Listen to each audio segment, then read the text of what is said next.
I'd like to introduce you to Dr. Eirini Skrimizea, and Eirini is currently doing her. She's a researcher at EU Leuven University, that's based in Belgium. And she's going to be talking today about the climate change impact on human-wildlife communities in snow leopard landscapes, with a focus in Kyrgyzstan. And what Eirini is going to be presenting today is part of a project that was called the Vanishing Treasures project. And it had several, different partners, and many people contributed to this work. So Eirini is going to be presenting some part of the work that went into this project. And after Eirini's talk, we're going to have Ulukbek visit Ulu, who's going to be, as a discussant, who's going to be asking her some questions before we open it up for everyone else. And then, we really welcome your questions and all of that. And Ulukbek is the program coordinator with Snow Leopard Foundation, Kyrgyzstan. And he was also really instrumental in the Vanishing Treasures project and, helping with the on-ground implementation of some of what Eirini was working on, how he translated Eirini's science into on-ground action. So Ulukbek played a key role in working with communities, helping communities become more climate resilient. So over to you, Eirini.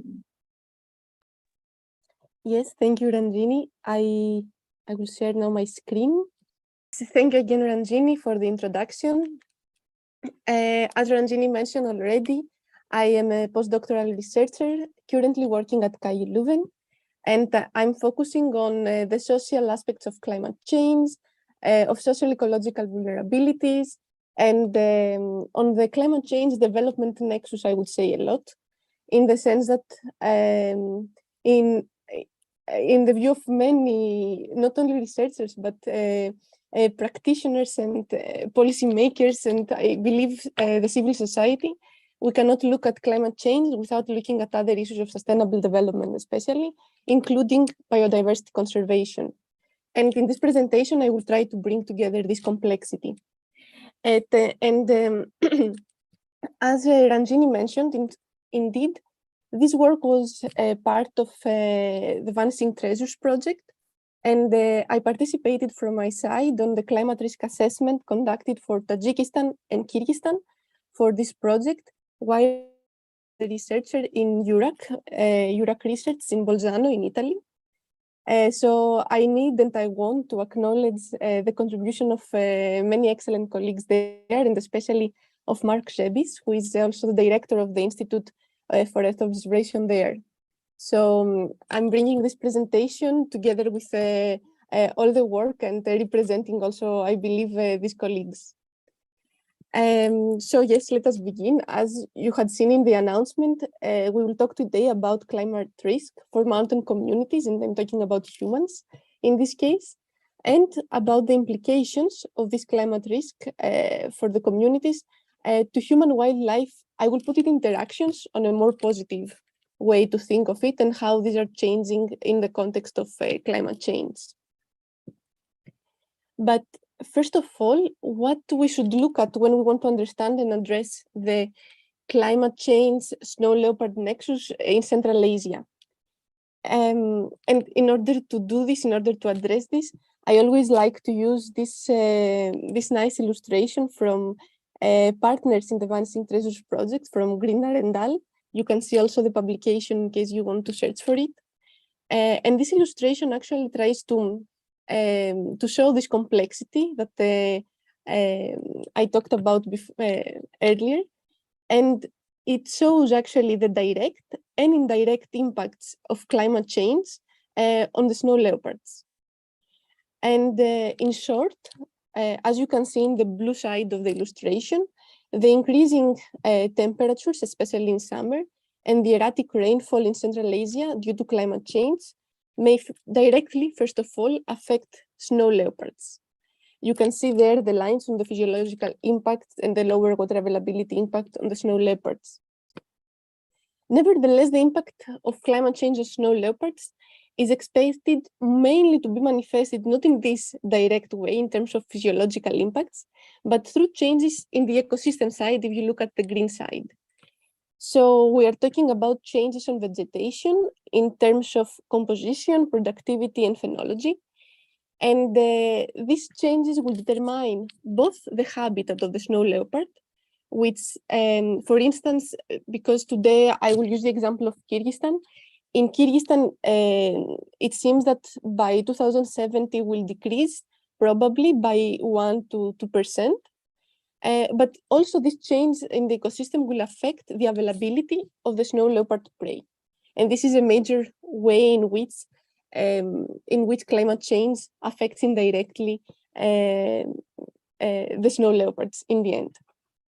And of course, in all this process, human activities have a big role to play. So we are going on the yellow side of the illustration now. And they do so with land use change and land use intensification.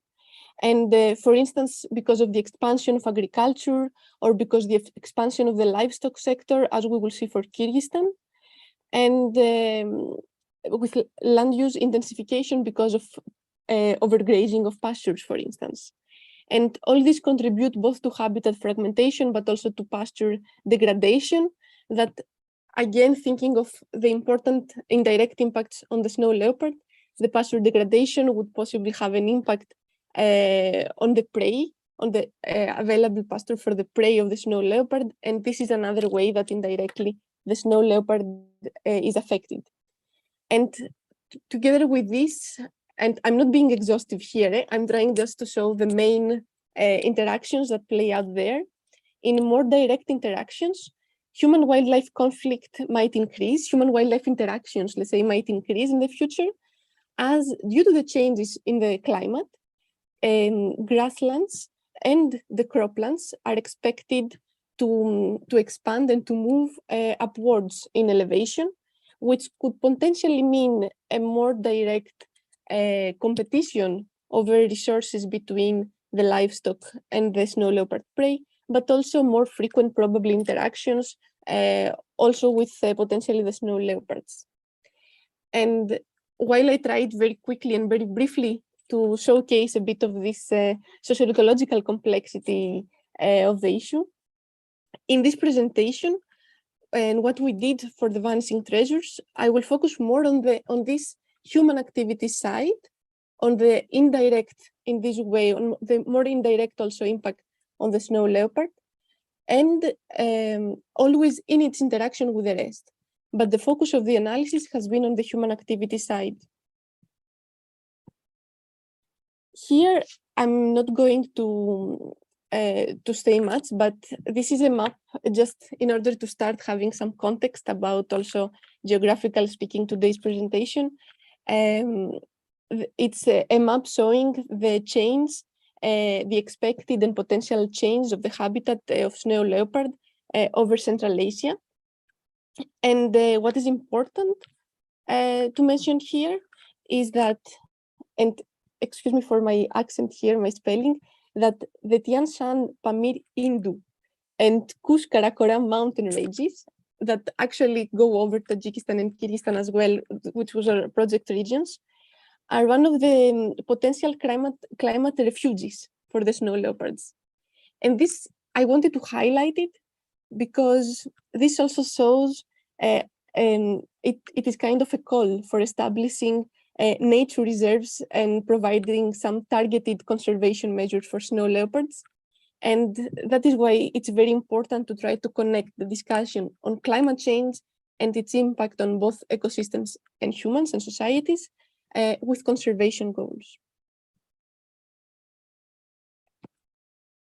And doing some zoom in to this map, I'm going towards Tajikistan and Kyrgyzstan, but I will focus on Kyrgyzstan, which is the example using today. And so in the specific, I will call it an exercise, in the specific exercise that we did, we had two project regions of Tajikistan and Kyrgyzstan that they were selected also by our local partners on the field. And it's important to say this because as I will explain also later, and it will become evident, I believe, the contribution of the local partners and the Snow Leopard Trust and Foundation, included in these local partners, was pivotal. It was very important for this work to be able to be implemented. And what we did, what we wanted to do, what was the goal of the climate risk assessment? It was to look at the communities, to look at the climate risk, the impact, the potential impact currently and in the future of climate change on the communities, and at the same time to look at this climate risk in relation to humans and wildlife interactions, humans-wildlife conflict. So we did this analysis, this research with two objectives.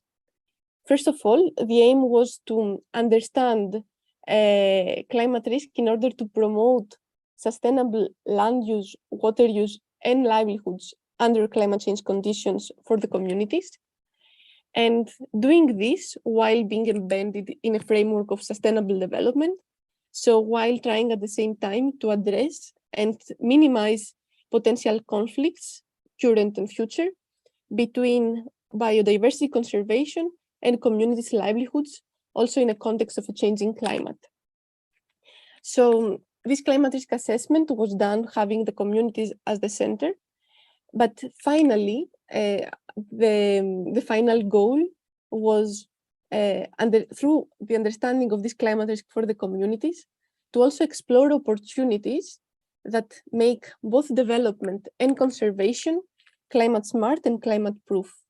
So climate resilient on the one hand, but also establishing synergies between development and avoiding, or at least openly discussing and selecting any potential trade-offs. And how we did this climate risk assessment. So what we essentially did is that we used the guide of, that are out there. If you Google climate risk assessment, I believe that you will find a lot of different publications, a lot of different gray literature, scientific publications, a bit of everything. And what we did is that we based ourselves in one of these standardized ways to do climate risk assessments. Here you can see the two documents that we used, the vulnerability source book and the risk supplement to the vulnerability source book of GIZ and EURAC. And these are two guides that are accessible. First of all, you can find them online, and they are accessible to researchers and policymakers and practitioners that would like to implement climate risk assessments themselves in different contexts. They provide the kind of flexible methodology that can be adapted according also to the time that is there, to the expertise available, to the context and the goal. So yes, we used this and we adapted it, of course, for the needs of our own work.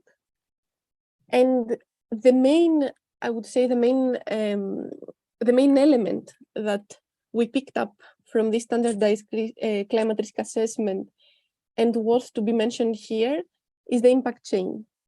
I would think you will find that the impact chain approach, the impact chain methodology, something like this. So what is essentially the impact chains? The impact chain that you can see it on the right of the screen is an analytical tool. It's kind of a model that can be either qualitative or quantitative. So when I'm using the word, it's a conceptual model that helps us in essence organize the data that we're collecting from a specific case study, in our case, the Kyrgyzstan project region, and identify how all this data that we have collected can be categorized in different categories, in different components that finally contribute to climate risk. On the left, you can see the origins of this conceptualization. And what you see there is the way climate risk has been conceptualized by the Intergovernmental Panel of Climate Change.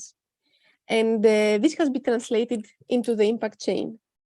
So let's go on the impact chain, and briefly, I will go through the concepts. So first of all, at the blue, we have the hazard. The hazard has to do with the climate signal. And for instance, a hazard could be the decreasing precipitation, a hazard could be the increasing temperature, something like this. Then the exposure on the left, the yellow, has to do with systems that are exposed to a hazard in a specific territory.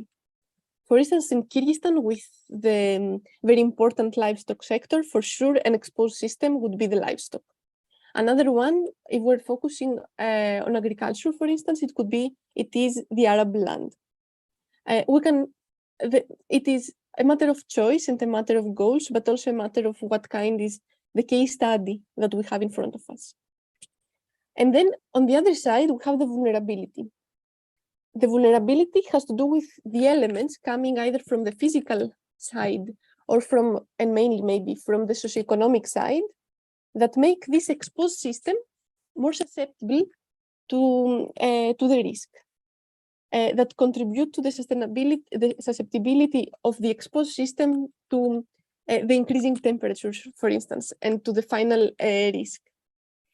To give an example of vulnerability, for instance, the absence of water infrastructure means that already we have a system that is vulnerable when it comes to water stress, because maybe there is water out there, but there is not the water infrastructure in order to access this water. So if we have a limited access to water, and then the decreasing precipitation means even less water availability, then if our eventual risk was water stress, water scarcity, then we would say, okay, the decreasing temperature from the hazard is interacting with the missing water infrastructure from the vulnerability. And this makes, for instance, the agricultural sector, if we look at the exposed system of agriculture, susceptible and vulnerable finally to the risk of water stress. The intermediate impacts are there, and they are giving us all this, they are taking all the interactions from around in order to build these intermediate socio-ecological processes that take place before producing the overall risk. I hope that it was, we can come back to it. But this was a first general explanation of this tool. And it's important to explain this because it can seem scary at the beginning, but in the end, it's a matter of organizing thoughts, reflections, and data that have been collected from the ground. So let's move now to the methods. I will talk specifically about the methods we used in the Vanishing Treasures project. And when looking at them, you can think that you can reflect on your own cases, for instance, to think of how an adaptation of these methods, for instance, could help you in the specific cases you have in mind. Because again, this is what it worked in this case, and maybe not it doesn't work in every different context. First of all, I have the workflow here, and I have the workflow of what I name here as the participatory risk assessment. And I think this is very important because from start to finish, this was a participatory process. And exactly for this reason, I organized the workflow having in the center the community consultations.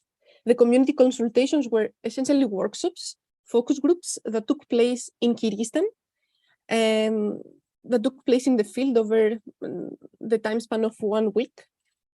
And they were also, it proved to be the main step that actually gave us the data needed in order to be able to finalize the risk assessment. Without this step, the results will not be the same and would not be enough, probably. So in the center, yes, we have the focus group, we have the community consultations. Together, though, if you see in the yellow, the field visits. And it's very important also to say that besides consulting the communities, besides interacting with the communities and with the help of the local partners, we organized a lot of field visits. And this was a way to observe and to take some evidence the simplest evidence could be some photos, for instance, to better understand the territory and what is happening on the ground. And during these field visits, we had also the opportunity to interact again with locals, but also with the partners on the field, and to have more or less informal discussions about what is happening. On the left of this, on the preparatory phase, as I name it, it's not less important, but it was useful as a phase in order to say preparatory phase, but it was useful to organize it around the main consultations that took place in Kyrgyzstan. So in the preparatory phase, we have what it says, the preparation. The preparation was more than a preparation, was very important for all the analysis. So there is a climate analysis. Climate scientists from Europe Research have analyzed climate data in order to understand the trends, especially about precipitation and the temperature in the area. We did consultations with experts in order to start understanding what is the territory about, what are the potential climate risks about. So if you have in your mind that our goal was also to start bringing together this impact chain, which is a very nice first outcome of all this process, we started drafting some impact chains together with our consultations with our experts and together with some secondary sources. And all this helped, but also instructed how to understand the regions and how to understand the major systems in place. So what are the livelihoods of the communities about, to say it in a more simple terms, but also what are the main interactions that these communities have been having with wildlife. And then on the other side, we have the analysis and the results. It's very important that to mention that after all these processes, we did not just say, okay, the community consultations brought up these outcomes, so we are just gonna use this outcome in order to give our conclusions, but instead we triangulate the data. We did validation workshops and interviews with our partners, but also we consulted secondary sources, either to complement sometimes what we had there or to cross-check and to maybe to be more critical also, considering that also everyone, both from the communities and from the experts, were bringing their own perspectives. And it brings on certain challenges, of course. Now, I will not go through the methodology in too much detail, but I wanted to bring on some highlights from each of the phases. So from the preparatory phase, besides the climate analysis, which was very important, something else that we did was trying to understand the project region, was to do some very preliminary analysis and mapping of the area. You can see here a map with shape files that some of them were provided to us by our local partners. As you can see, the project region, which is the dark pink line. You can see the villages categorized according to their elevations, the little points, and you can see catchments. And you can see catchments because from early on, it was very clear to us that when we are talking about climate change in Central Asia, water is a very important issue to consider. Water and glaciers were very important issues to consider. So we decided to start doing some preliminary analysis in order to understand what happens, which are the catchments that take place in the project region, what is happening with glacier extent, with the availability of glacier per catchment. So you can see the different gradients of blue. And finally, these together with some other maps and together with consultations with the local partners, we started identifying 4 subregions, the yellow boxes. And we started saying, okay, so these are the 4 subregions that we could divide the region. And we cannot do consultations in each of these points that you see on the map. So in order to have kind of an understanding of the overall appreciation of the overall project region, we should probably visit at least one village, one community in each of these 4 boxes. At the same time, it was not such straightforward just to say, okay, we are going to go here and here and here. I believe that most of you have experience with how community consultations and workshops can be organized. So it was also important to visit places where our local partners were active, and they had already built some certain trust for the communities to participate in our workshops, especially from us that we were coming from far away. And finally, taking into consideration the different criteria for the selection, you can see here the Belaldi, Suzamir, Ibrahimov, and Chonkemin. These were village districts. So we are talking about communities, and administratively speaking, it was the level of the village district. And let's go now to the second phase. So we have understood a bit the area, we have selected where we will go, and we are going to the field. So what we essentially did when it comes to the focus groups, the focus groups were organized around 4 main activities, let's say. 2 of them more important, they took more time, but in total 4. So first of all, we gave some presentations to the people using also some satellite images. We talked about climate change, trying to show the impact of climate change as it being illustrated on satellite images from the area. And it was a very nice icebreaker and also an activity to raise awareness. And then we moved on to a group interview. In order to do this group interview, we used the map. So it was a group interview together with a participatory mapping exercise. You have to imagine that the questions were, where do you get your water for? Do you have enough water for your crops, for instance?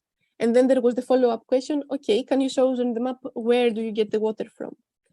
This was a way of getting some questions that were also, that could also be mapped. We could also have some sources on the map in order to start collecting information that was also not possible to collect if we were not there talking with them. And during this participatory mapping, we mapped their livelihoods, the pastures, the water sources, interactions, the community conservation areas and other conservation areas. And you can see, for instance, A and B are photos from Tajikistan to make it clear. But you can see also there the participatory mapping exercises.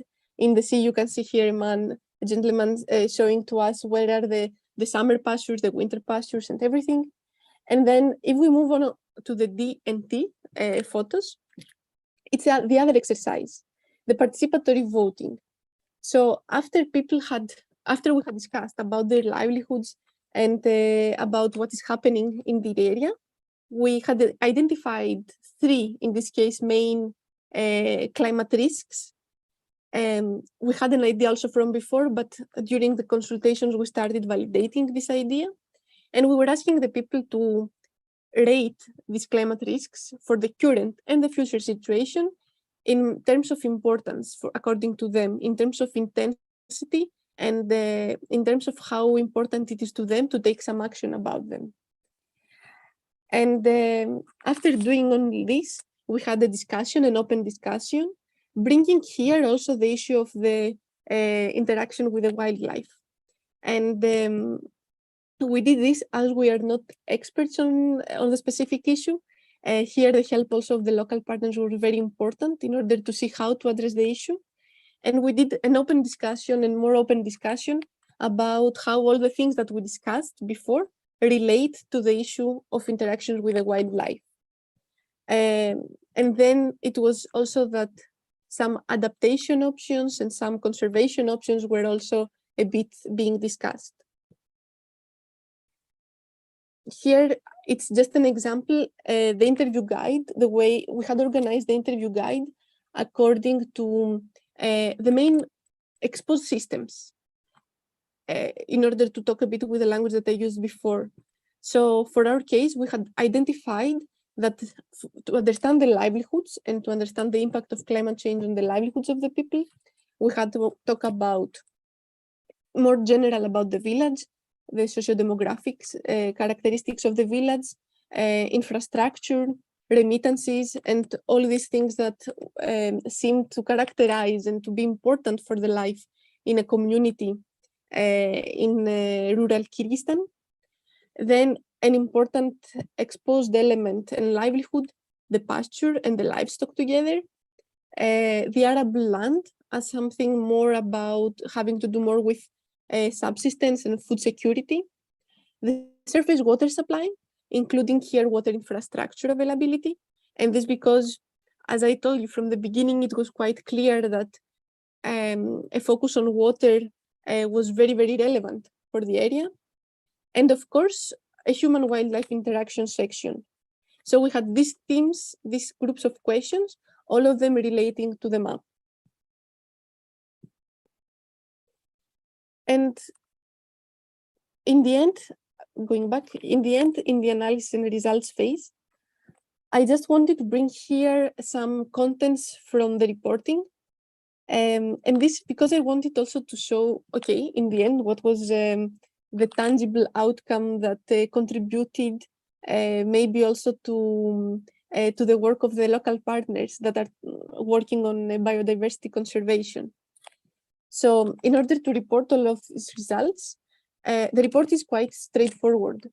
Of course, introduction methodology, I'm not gonna talk about this, but then the idea is to have this big section on the assessment of climate risk for the communities in Kyrgyzstan, talking first about current climate and climate scenarios. So there we reported the results of the climate analysis, which was also the very quantitative part of this work, as we selected to do it more in the qualitative way with the rest. And this brought us the important conclusions on which we could base in order to build the impact chain finally. I will explain. And after the climate analysis, after reporting on the climate analysis, we had the overview of main risk for all the communities. So there we had the final impact chain. So we collected all this data through the way I told you, and then we organized them according to the concepts of the impact chain. And we brought up an impact chain populated with these findings. And I mean, of course, the climate change is not, the impact chain is not the end result, but is a very important analytical tool, a step, in order to write also the narrative, to write the story, what is actually happening in these communities, and based on this, what could happen also in the future based on the climate trends as well. And since we visited 4 different communities, although we considered that the main impact chain, the main result was in general, could general apply to all the 4 village districts, to all the 4 communities, we had to take into account the diversity within these village districts. So we made sure that after reporting on the general one, to talk also about what is happening per community and highlight the specificities of each community, and also identify some hotspots for action. And after doing this, the comprehensive risk assessment per community, that was essentially also in the form of tables, and it was maybe the main thing that was provided as input to the conservation partners. This included, as I wrote it down a bit here, the relative approach. So in this case, we evaluate, how high is the risk? Is it moderate risk? Is it high? Is it very high? But especially when doing it in this way, with this kind of a very systematic process, but more qualitative, it proved necessary to use a relative approach. So the relation was between the different village districts, and having as a certain baseline, and then evaluating everything according and around this baseline. So this is also because I'm trying to be also very transparent about the methodology, in case others would like to check and see how it can be applied to other contexts. Okay, and to conclude with the results, here I'm not going to go into details about it, but we have the climate trends and clusters. So the result of the climate analysis. I think that in general, the main, I would say, the main conclusion is that the temperature for all the seasons is increasing, while the precipitation is becoming more erratic over Central Asia, over the project regions. And here on the map, you can see a categorization, a clustering that took place about the more specific microclimates over the project region, in order to understand the differences between the different communities. And here is maybe the most difficult slide to present, and it is the final impact chain that, especially for the case of Kyrgyzstan, for Tajikistan, it looked quite simpler. But for the case of Kyrgyzstan, with such a big livelihood base and such a complicated interaction between the livestock, the pastures, and the communities themselves, it demanded some more nuances inside there. I understand that maybe the time is limited, so we cannot spend all the time in this slide. But nevertheless, I would like to try to give some content, to talk to you with some content about what is actually happening according to our findings. So, so the climate signals that constitute the hazard for the specific risk, because our risk was the risk of loss of livelihoods for livestock owners due to drought impact on pasture, missing irrigation water for fodder and food production, and heat exacerbated animal disease. So we had the risk, you can see it in the red box, for livestock owners, and it was all about water. And a bit about diseases, but mostly about water. So if we take from the climate, if we start the impact chain from the climate, you can see that the main climate signals were the rising temperatures and the heat waves, the low or no snow in winter, and the summer droughts. And these were the main climate signals that were coming from the climate analysis, but were also validated from the observations of the people in the ground. So we have the climate signals, we have them for given, and then we have to identify the exposed systems, which is a very important building block of the impact chain. Here you can see them in yellow. So we have the water supply, the winter pasture and hay, the summer pasture, the arable field and fodder fields together, the livestock, and the community livestock owners. So these are the exposed systems. These are the components of the livelihoods of the people.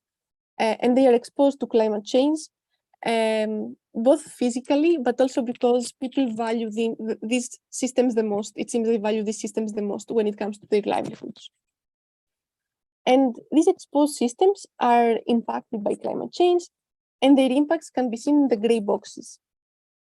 So among these gray boxes, you can see that some of them are slightly different with a specific red frame on them. And these are the key risks. These are what we identified as key risks. And if you read again the risk, they are included there very explicitly. So we have 3 key risks. Look at the winter pasture. And the key risk there is the pasture degradation with less grass and higher variability in grass biomass due to drought and low soil moisture and overgrazing.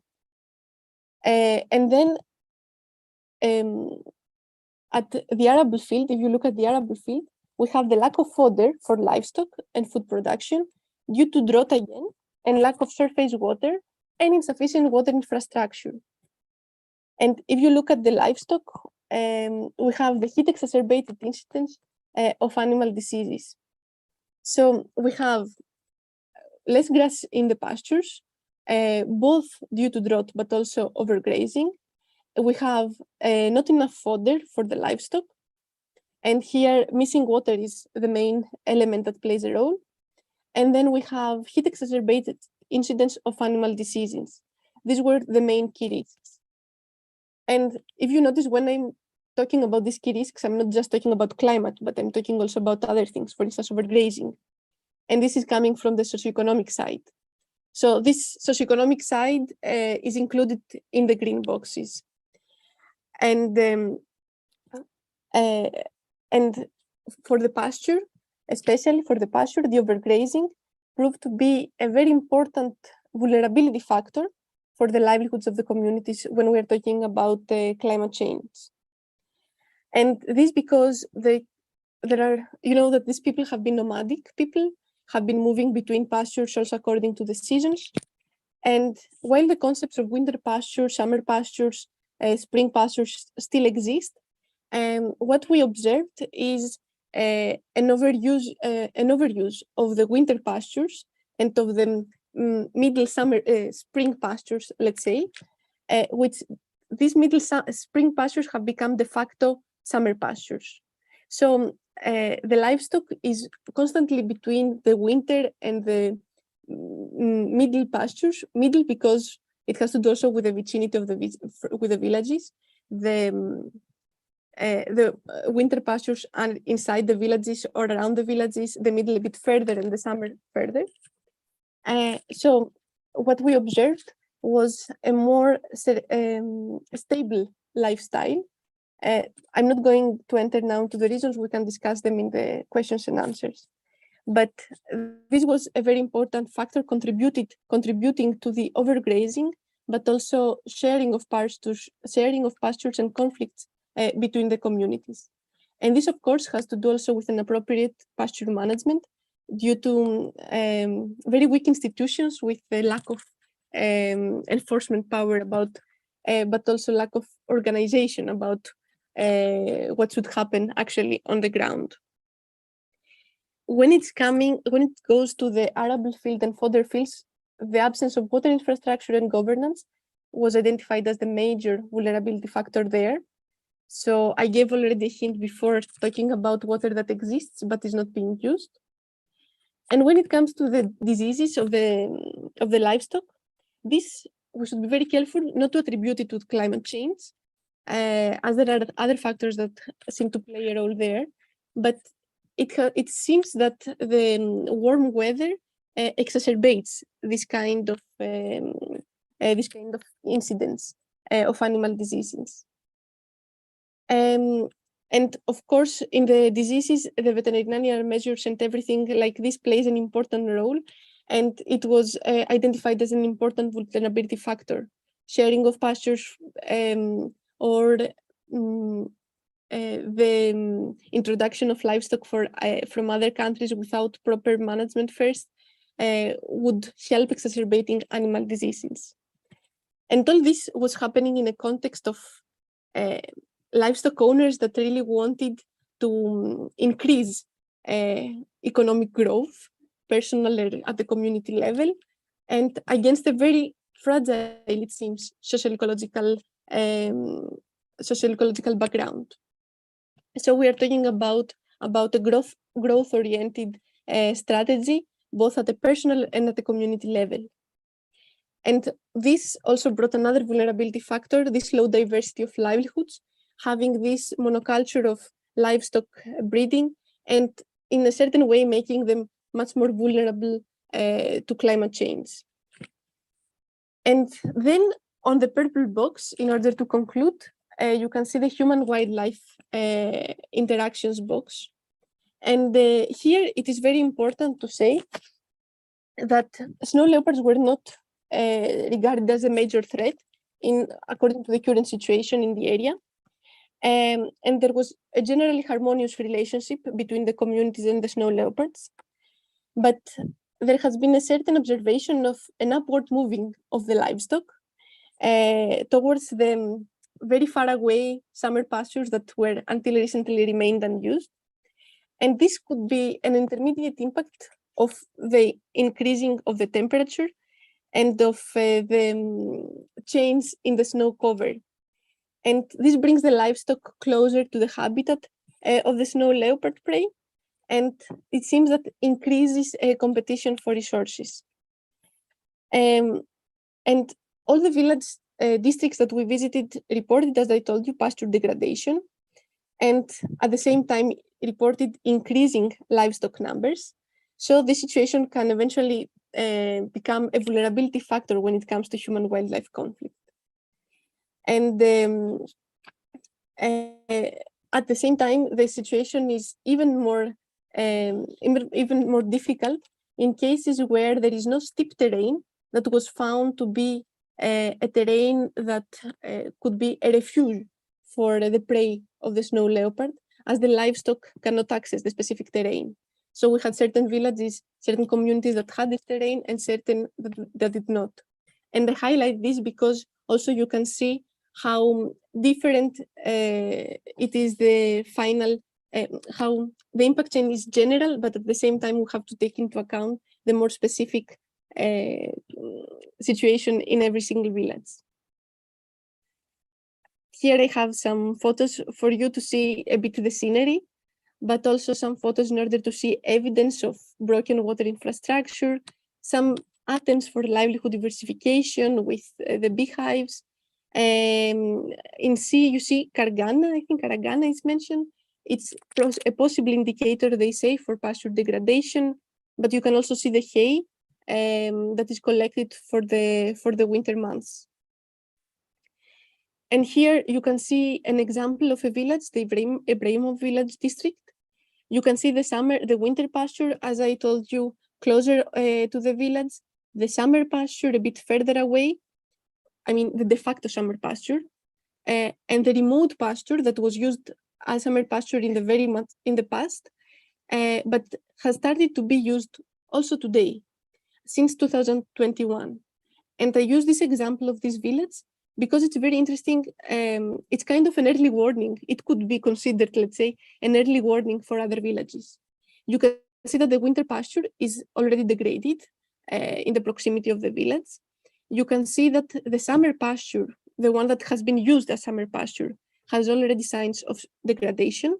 And this is what led people start moving also, expanding also towards the remote pasture that is used as an additional summer pasture since 2021.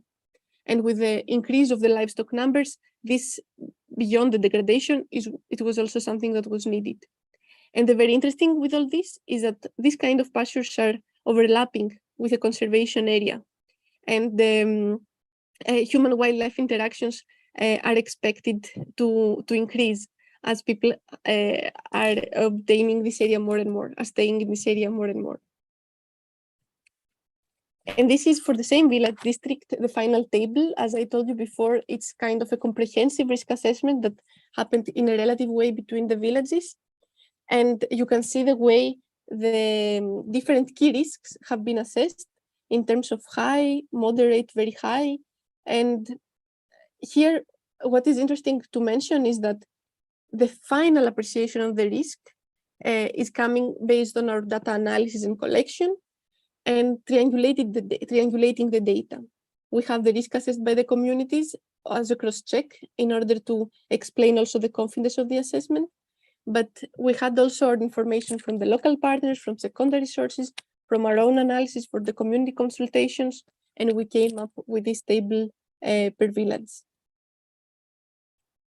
So to wrap up, the mountain ranges in the project regions can be seen as climate refuge for snow leopards. So it's very important to consider targeted solutions for these areas in the context of climate change. The risk of loss of livestock for livelihoods for livestock owners due to drought impact on pasture, due to missing water for fodder and food production, and animal diseases is the main risk that we identified in the area. And we're expecting possibly the interactions between the herders and farmers and snow leopards to increase, and the snow leopard prey, as people seem to move upwards, both because of pasture degradation and expansion of the livestock numbers, but also because they kind of want to exploit opportunities arising from climate change that make the upward elevations available for crops and for livestock. And finally, the future situation is complex, it's complicated, and will be defined by all these contribution of the socio-ecological factors that we saw also at the beginning of the presentation. And the climate risk assessment that we did, indeed, it helped to understand climate risk for human communities, and also gave some hints about opportunities, I think, for climate smart and proof development and conservation goals. And in order to do this, we combined different types of knowledge, which was very important for the success of the approach. And finally, the impact chain was an analytical tool that proved flexible, and proved flexible also for the participatory method that we used in this case. And in a short period of time can give probably some good results about appreciating climate risk in different contexts. This from my side. Thanks, Eirini. It was a really interesting, very interesting presentation, and I'm sure everyone has a lot of questions. And before we dive into the questions, perhaps we could start with a little discussion session with Ulukbek, and then we could start going into the questions. And if you have questions, please put them in the chat box, and you can also, of course, unmute and speak once Ulukbek is done with the discussion round. But in the meantime, you can also enter your questions in the chat round. Hello, everyone. Thank you, Eirini. It was a great presentation with very nice visualization. I think the text and the photo visual that you put was very great, and the context and the content. So, Ranjini, first of all, you mentioned that climate risk assessments eventually aim at supporting climate change adaptation. To be sure that we are all on the same page, could you give us a definition of climate change adaptation and how it differs to mitigation? Okay, yes, I did not enter in these definitions. As you see, the presentation was already crowded. So yes, you're right. Climate change adaptation has to be seen as a process of adjustment to climate change, to actual or expected climate change impacts. For instance, it could be in terms of infrastructure against sea level rise, or it could be these livelihood diversification strategies. And we do this to moderate harm. So climate change is ongoing, we accept that it's ongoing, and we need now to do something in order to live with it in a way. While mitigation is more about the prevention side. So about reducing greenhouse gas emissions, about enhancing activities that can absorb CO2, for instance, reforestation. And this is the difference. And what is interesting is that adaptation, I think, makes climate change more tangible because it has to do with the effects on the ground. And this is why also the climate risk assessment focuses on this. Yeah. Yeah, it was a good and clear, short, I think, explanation. And if others have a question, I think they can continue with asking questions through the chat, and we'll come back to it. So, and the second question is, what are the climate change adaptation options for the communities that came up from this assessment in Kyrgyzstan? And how do they relate to human-wildlife conflict? Yes, on purpose, I did not enter into this because I need to highlight that the aim of the climate risk assessment is to identify the impacts, to assess the climate risk. And the adaptation is an additional step that is an additional exercise by itself, I would say. It needs an additional consultation process and everything by itself. But from the climate risk assessment, we did get some hints, of course.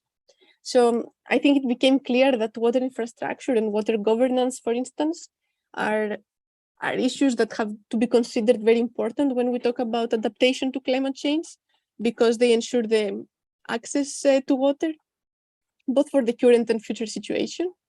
The diversification of the livelihood of the communities in the area. I mean, we have this monoculture of livestock breeding, which is a very dynamic at the moment market, it seems, but at the same time, it makes people dependent on a very specific economic income. The remittances are adding to the diversification, but I think that we saw all that also international relations are also so stable, so even remittances can be jeopardized at the moment. And renewed pasture planning for sure in the area.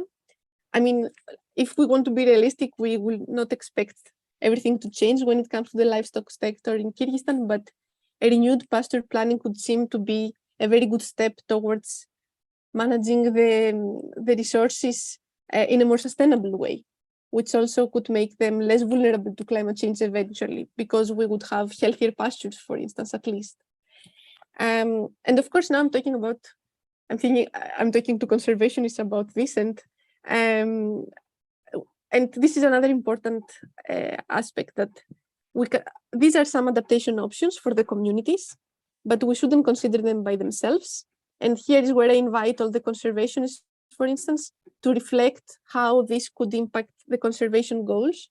But we have all to be open in order to accept that, okay, the communities have to live, the communities have to have their own sustainable, hopefully, development.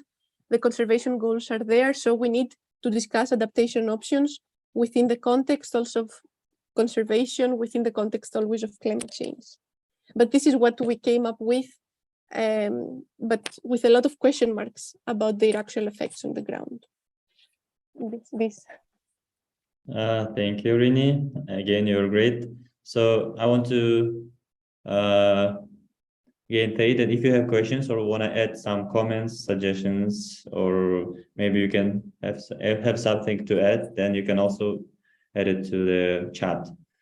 So, and another question for you, Eirini, is what are, according to you, the most important contributions of such climate risk assessments to snow leopard conservation programs and goals?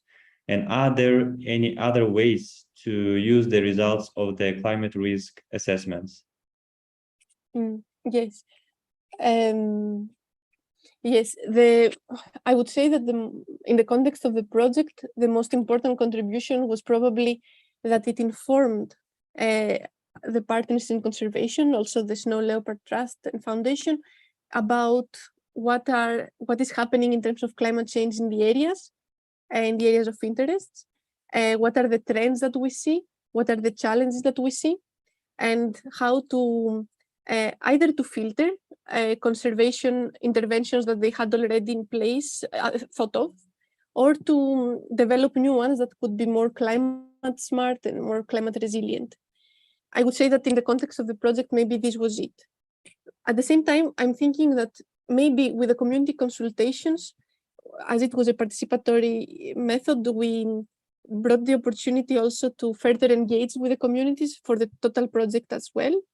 So, and also maybe to make conservation also sometimes more as friendlier to the communities, in the sense that we cared also about the development side of things. We cared about what is happening in terms of the livelihoods of the people. But we want to see it in relation with the wildlife interaction. I mean, I think sometimes that it was also a nice bridge between the conservation side and the development side. And other ways that in general climate risk assessments can be used is, I'm thinking of in Europe, they have still the environmental impact assessments. So before any big program is happening, the impact of the environment, the impact of the project or program on the environment. And I would say that climate risk assessments could be used from now on like this, considering that we cannot think of our life without climate change. I mean, we have to just accept that, okay, this, not to just accept, I'm not talking about not doing anything to prevent anymore or whatever, but we have to see that climate change is everywhere, it's transversal across all the domains of life. Yes, I hope it answered the question. Yeah, I think you're very detailed and you're explaining it with the very simple words without any terms. So I think for me it's clear. I hope for everyone also too. So then let me have another question to you. So how easy do you think it is for practitioners with no much previous experience to conduct such climate risk assessments? Mm-hmm. And what are some lessons learned and advice you could share? Mm-hmm. Yes, for me the the most important part maybe of the assessment, maybe also the challenging one, is this impact chain as a tool. I think that what a practitioner has to start with is to familiarize themselves with the jargon, with the glossary of hazard, exposure, vulnerability, and try to understand how all these contribute to the climate risks. So I would say that this might be a homework for the people that are not yet familiar with this kind of vocabulary and concepts, and to understand how it works. But then from then on, I do believe that someone with a good understanding of social issues and ecological issues at the same time a bit, I'm thinking now of, it's a matter of human environment geography in the end, in the way at least that we approach the topic. And I do think that it's an accessible method, an accessible tool, considering that everyone can also adapt it a bit according to their knowledge, to their goal, to the scale of the exercise and everything. But for me, especially when we're talking about the participation side of things, the most important also maybe, the two most important lessons learned are first, the importance of actually know what is happening in the field. You cannot do this from your desk. And for this, if you are someone like me, based in Europe, for instance, right now, you really need people from the ground, people that actually know what is happening, both to guide you and to help you with the field work. Otherwise, it needs much more time as well, and is much less certain what kind of results you will get. And the second is that the need of triangulation of the findings. So we had input from our experts, input from the local partners, input from our side, from secondary sources, but also from the community consultations. And in the end, the truth was somewhere in the middle, according to us at least. So we needed to evaluate everything and to be very careful on both what we attribute to climate change, which is another thing, but also how we bring all these different data together in a careful and critical way as well. These are the two. Awesome. Thanks so much, Eirini and Ulukbek, for the discussion session. I think this was really very informative as well. We have a few questions coming in from the chat. So I thought I'd read them out. So Eirini, there's one from Liana Norris. She says, do you think that increasing the area covered by protected areas at higher altitudes that might become snow leopard habitat at tree line shift upwards could be a viable climate adaptation? Would that be helpful in sustainably managing those areas and providing protection for wildlife that might be forced to begin using those areas? Mm-hmm. Yes, thank you, Aliana, for the question. Look, first of all, I'm not a conservationist here. I'm not the expert on conservation. So what I say, maybe some conservationists will not agree with, but I will see. I mean, the way it is being put, I do think that increasing the area covered by protected areas at the higher altitudes might be a good thing. I mean, it's this climate refuge for the snow leopards that could potentially, maybe certain limitations would be needed, in the sense that what we saw in the presentation is that there is this potential of livelihoods moving upwards, exploiting opportunities and moving upwards. And this could put pressure on the species that already live upwards and are moving as well upwards sometimes. So I would say that yes, at the moment that we are today, so increasing conservation areas in these places in order to safeguard that certain territories remain untouched, it's a good strategy. Of course, you are talking about viable climate adaptation, and it would be a viable climate adaptation for sure for the snow leopards, I believe. I mean, we protect them in this case. But we have to consider it in interaction with the livelihoods of the people at every moment, according to our approach at least. So we have to go to its village, to its community that is being impacted by such a decision, I would say, and be more careful about what are the implications for the specific case every time. And yes, and I do think that, but I do think it's an exercise that we can start talking about already. I mean, within this context and with these trends, it's a bit like this, what I said before, how to establish the synergies and how to account for the trade-offs for these two cases. So yes, I try to touch it, but to touch the question, but at the same time, I'm afraid of conservation. So should I read another one, Ranjini, or you? Yeah, sure, Eirini. I think Pavlos has the next one, so maybe you could read it out. And yeah. Usually seasonal migration is considered a climate change adaptation strategy, but in this case, it seems that this migration to the summer pastures might impact snow leopards negatively. What would probable solutions be to secure livelihoods, but at the same time protect the leopards? Yes, and this is a very good question, because that's why I said before that, look, our adaptation options was, for instance, to increase water infrastructure and water governance in the communities, because we consider that this would make them less vulnerable to the impact of climate change. But at the same time, we were thinking that, okay, if this could be a suggestion for climate change adaptation, what would happen for conservation when we're talking in conservation terms? Because think that if we provide the communities with better water infrastructure, but without proper socio-ecological governance, to put it very generally, maybe people decide to expand their cropland. And as they find opportunities to move upwards with the croplands expanding, then with more water availability as well, it is the perfect niche for a new even market at certain cases. So the challenge would be that, okay, we provided a new livelihood opportunity to the people, they are secure in terms of water, but this made their livelihood expand to other territories even, and this puts a pressure on wildlife. So I can already see a bit the trade-offs and the different argumentations from the different sides raising. And this is a challenge that I cannot decide myself, for instance, but it needs a very open discussion. And it's also a political question in the very, very end.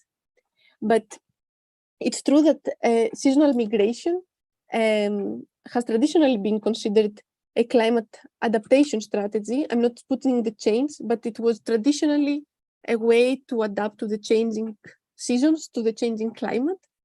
And it's true that this time, going back to that summer pastures or exploring new summer pastures might impact snow leopards negatively. When we're talking about solutions, would be possibly to do a very, very careful pasture allocation plan, a very, very careful conservation plan, and to try to identify areas that ensure both the development, the sustainable development of the communities, and that conservation goals are being met. Within the limitations, each one of these two goals brings together, no? But I would say that this kind of a first plan, conducted by hopefully enlightened institutions and people, would be a very good first step in order to try to see what's happening and what should happen. Awesome. Thanks, Eirini. I think we have time probably for one more question, because we're already a little bit over time. So maybe after this last question, we can close. I think so Neil has asked a question. I think the last part of the question your presentation focused on a bit, where they say, are the melting ice caps a threat in any way to the livelihood and the habitat of the snow leopards? And the beginning part, he's asked, are snow leopards changing their hunting times and habitats during different seasons? Can snow leopards successfully adapt in warmer temperatures due to climate change? So it's two different questions. I cannot reply, actually. I'm sorry for this, but I don't know if snow leopards change their hunting times and habits. Maybe, Ranjini, you know more, I don't know. Yeah, I could help with that that question, Eirini, but the second one, if you want to take it, and then I can come back to the snow leopards. So can snow leopards successfully adapt in warmer temperatures? And are the melting ice caps a threat in Yeah, any so way? are the melting ice caps a threat to the livelihood of people, perhaps? Yes. So the melting ice caps are threats to the livelihood in different, both opportunities and threats, depending on the place, depending on the time as well. So the melting ice caps, it is a very important issue for Central Asia, and it seems that for some cases at the beginning, as the ice is melting, this will increase the water availability, at least in theory. I mean, because I told you, there can be water and not the infrastructure. But at the first period of time, the melting ice caps are expected to increase the runoff, so the water availability for the communities. And this would be a first opportunity for the livelihoods of the communities. But in the longer term, and in many cases, it has been seen that, especially when we're talking about smaller glaciers, then this eventually leads to the communities losing this buffer that the glacier provides, and being then directly dependent and solely dependent on rainfall. Because what is usually happening is that during the summer season, it is these glaciers, whenever they're available, that provide the water to the communities in the absence of precipitation. So in the case that there is no glacier, the buffer is not there anymore, and this makes the communities more vulnerable. And for the habitat of the snow leopards, I would say that again, yes, in the sense that water availability would impact would impact the prey, first of all, and would increase the competition also between the livestock and the prey, potentially, if they are finding themselves in the same pastures. But also, I guess that I think that is not the most important, maybe, impact, but I think that it does contribute in the fragmentation of the habitat of the snow leopard. But I'm not sure about this. It's something that I don't really know. If you, Ranjini, want to reply to the rest, because I'm not the expert here, you are on the snow leopards. Thanks, Eirini. Thanks for the very detailed response as well regarding livelihood. And I also think the first picture that you had put up, which shows the climate change impacts on snow leopards, all of that, I think that details this as well. So if some people had already asked if we could send the presentation out later, as well as share some resources after the presentation, and maybe this would help clarify that as well. And coming back to, are snow leopards changing their hunting times and habits during different seasons? So to answer that, snow leopards are primarily tertiary, which means that they hunt during the dusk and the dawn times, right? And when seasons change, the timing of dusk and dawn also changes. And based on that, they change their hunting time. So it's not as much as, they're changing when they hunt. It's more because with the seasons changing, the time of dusk and dawn changes, which means that they also change their hunting habits to, accommodate for this change during the seasons. Now, and to answer the second part, can snow leopards successfully adapt to warmer temperatures due to climate change? We don't know. And this is actually currently being answered. So, we don't have enough information on that, unfortunately, as of yet. So I think, sorry, there are more questions, but I think we don't really have the time to get into it because we've gone a little bit over time as well. But so thanks everybody so much for attending, and thank you, Eirini, for a fantastic presentation. There are lots of people in the comments also who said thank you and that they really enjoyed this presentation. And Ulukbek, thank you for the very interesting discussion as well. And there have been requests for material in the presentation, so we'll be happy to share that. Maybe Raki can share that with everyone who signed in. Okay, so Sure. Great. Thanks, everybody, and Thank you thanks so for much. joining. Thank you very Thank much.